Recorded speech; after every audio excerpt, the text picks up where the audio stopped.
I had been working as a driver for this rich boy called Brian, and one day, while I was sitting at the side of the pool outside their mansion, he and his friends jumped in, splashing water all over me. At first, I was mad. But then, more people joined the pool party, and among them was the Juliet to my Romeo.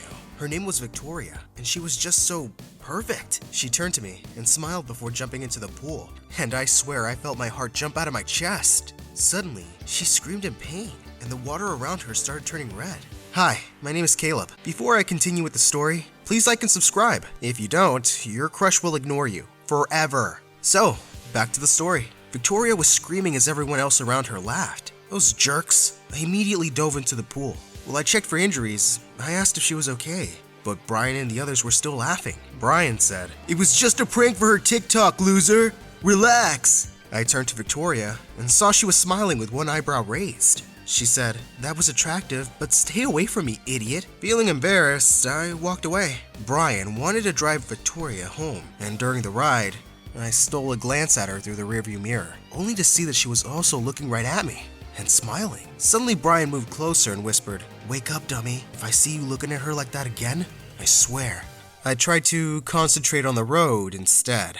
That night when I got home, I was shocked to see my little sister Candace sleeping on the top of the fridge. My mom told me she won't come down unless I give her ice cream, but we don't have the money for any. My heart broke. I checked my wallet and realized that I only had a few dollars left.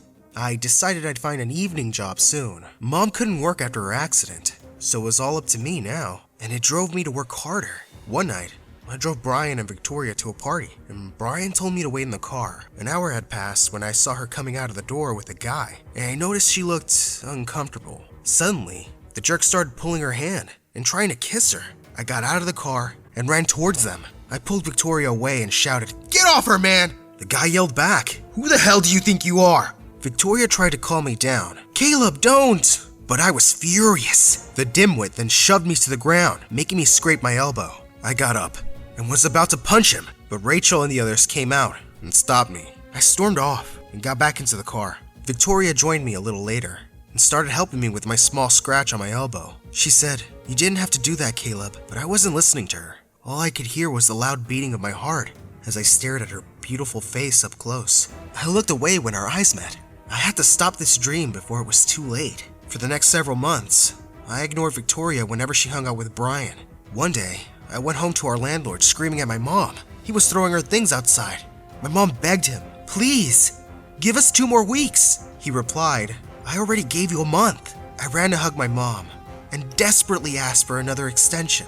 When he finally agreed, I was forced to get another job as a part-time janitor at McDonald's. One afternoon, while I was mopping the floor, Brian, Victoria, and their other friends came in. After ordering, Rachel, Victoria's best friend, asked, "Hey Brian, we didn't know that your driver was a janitor too." I waited for Victoria to say something, but she avoided eye contact with me. Brian then called me over. "Hey loser, clean this up!" He started pouring all of their drinks on the floor. They were all laughing at me as I mopped the floor, except for Victoria, who kept herself busy on her phone. I felt like I'd been stabbed in the chest. She was so cold. Everyone suddenly fell silent as someone approached their table. It was my boss, Brian's dad, and he looked mad. He told them, "I don't think that's how we treat people." Brian bowed his head in shame, while the others looked guilty. He then apologized to me privately and promised to arrange a scholarship program for me at Brian's school, which he actually owned. I immediately told Mom the good news. I was finally going back to school to finish my final year. Brian and Victoria were shocked a month later when I was introduced as a new student to their class. While walking to my locker, I heard some students talking. "What is he doing here? He was Brian's driver, right?" I wanted to tell them that I wasn't Brian's driver anymore. Jeez, I had a name. I suddenly bumped into Victoria, and before I could react, she shoved me into a janitor's closet and joined me in there. I asked, What are you doing?" She ignored my question and instead said, "And now we're even closer, and you can't ignore me anymore." I had never been so confused in my whole life. I asked, "What do you mean?" She gave me a half smile, and before leaving the closet, she kissed me on the cheek. I couldn't get that kiss out of my mind for the next 3 days. It made me so nervous that I had to avoid her because these feelings were scaring me. One day, our science teacher paired me up with Victoria for a project. But to my surprise, Victoria requested a different partner. I was disappointed and relieved at the same time. As I was about to leave the room, she walked up to me and said, "I hate you." What did I do? My heart then skipped a beat when she suddenly leaned in and kissed me on the lips. I was going to kiss her back, but then our teacher saw us and kicked us out. It was so embarrassing. Victoria then held my hand and giggled as we ran out of school. A black limo stopped in front of us, and I gasped when she shoved me inside. I asked, "Am I being kidnapped?" She chuckled, "You're really cute. Now, take me somewhere else." Suddenly, feeling brave, I told her driver to take us to my secret hideout. When we got there, we sat next to each other silently for a while, admiring the view. I said, "You know, Vic, I've always been crazy about you." I finally decided to give in to my heart's desire and kissed her. But then she said she wanted our relationship to be a secret. She promised me that she'd tell everyone soon. Her parents would hate her if they found out, and she wasn't ready for the backlash in school yet. I tried my best to make her happy, but whenever she was around her squad, especially with Brian, she treated me like I didn't exist. One time, she got angry with me because I wasn't answering her calls. I told her my phone was broken. She turned up with the latest iPhone, which came with a bonus, a key to a Porsche. She said, "Tell everyone that it's yours. You also need brand clothes, bags, watches. We have to go shopping later." I told her that I didn't want all that stuff, but she insisted and said, "Do it for me." We headed to this high-end shopping mall after class, and on the way, she let go of my hand when we saw Rachel and her other friends. Rachel asked, "Hey girl, what are you doing here with Brian's driver?" Victoria then whispered something to her, which I heard. "I don't know, he kept following me and begging me to buy him clothes." Rachel whispered back, "Aw, he's a hopeless case, girl." She gave me a disgusted look, and they all walked away, taking Victoria with them. I was furious, but that instantly changed when she sent me a message saying, "Just stay right there. I'm going to the police to report you for stealing my heart." A few months later, I left McDonald's and got a new job as a waiter in a 5-star restaurant. During an afternoon shift, I was shocked to see who had just come in. It was Victoria and her parents. It was my first time seeing them, and they looked so sophisticated and intimidating. Suddenly, I felt insecure again. How the hell would they accept a guy like me for their princess? I took their order with shaking hands, and while serving them, I accidentally spilled a drink on her dad's shirt. "Oh, damn!" he shouted at me. "Look what you've done. Where's your manager?" Victoria defended me. "Dad, calm down. He's Caleb, and he's my friend." I was shocked at her dad's response. "Stick to friends from your circle, young lady." Victoria started to cry, while my face looked like someone had punched me in the stomach. The next day, when I woke up, I noticed that my mom was talking to someone. It was the most unexpected person, Victoria's mom. I listened to their conversation from the stairs, and my heart broke when I heard her final words. "This is a warning. Keep your son away from my daughter, or else." Mom tried to talk to me that night, but I just wanted to be alone. I didn't go to school for a few days and ignored Victoria's calls. She showed up to our house and forced me to come with her to her secret place, a hidden hot spring. She apologized about her dad. I was about to tell her what her mom did, but suddenly, someone appeared from the tall grass. "Victoria? Are you there?" It was Brian.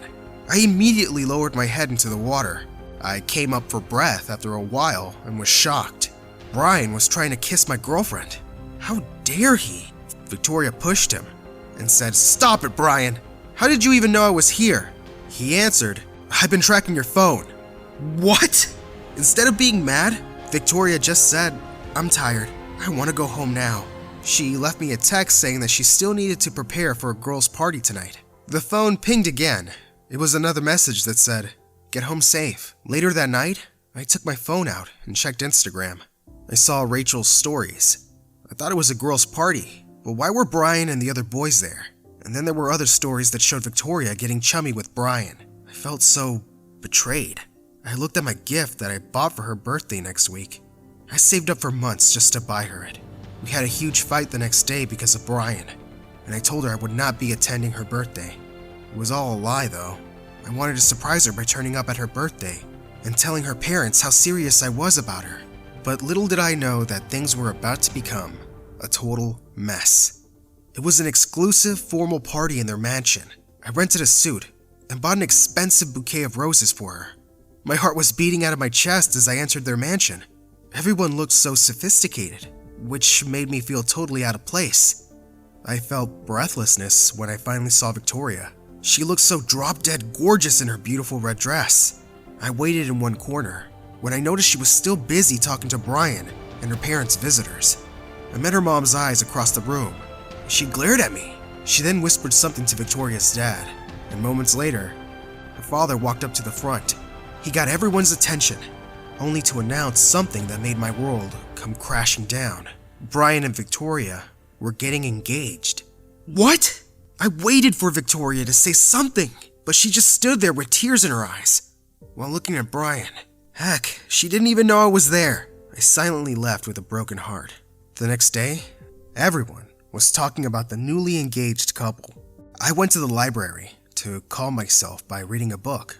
Suddenly, Victoria appeared and dragged me to the back of the bookshelf and said that she missed me. She tried to kiss me, but I pulled away. She asked, "What's the matter? You're going to prom with me, right?" I smiled bitterly. "Why don't you ask Brian instead?" Looking guilty, she answered, "Babe, don't believe the rumors. It's not true."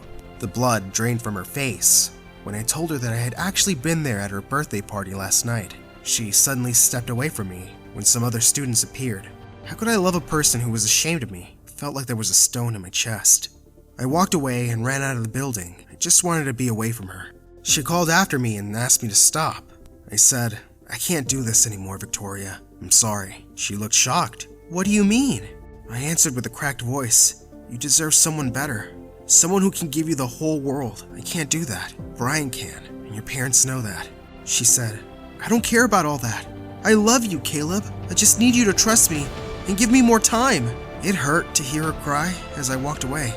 I really believed that I had done the right thing, but after graduation, I was utterly miserable. Victoria and I hadn't seen each other since that day. I got another job as a bartender downtown, and one night, when we were about to close, I noticed a familiar guy slouching at the bar counter. I asked him for his order, but I was shocked when he lifted his face. It was Brian. He told me that he'd come because he wanted to talk to me. He revealed, "I love her so much, bro," and I thought she felt the same way. And now, it doesn't feel right, because I think she loves someone else. I froze. He added, "It really hurts a lot, but I'm finally letting her go." He patted me on the back and said, "Take care of her for me, please." That night, I couldn't stop thinking about what Brian had told me. It was already 4 in the morning when I finally decided to pick up my phone and dialed a number. The soft voice answered, "Hello?" With closed eyes, I breathed in and said, "Hello, Victoria."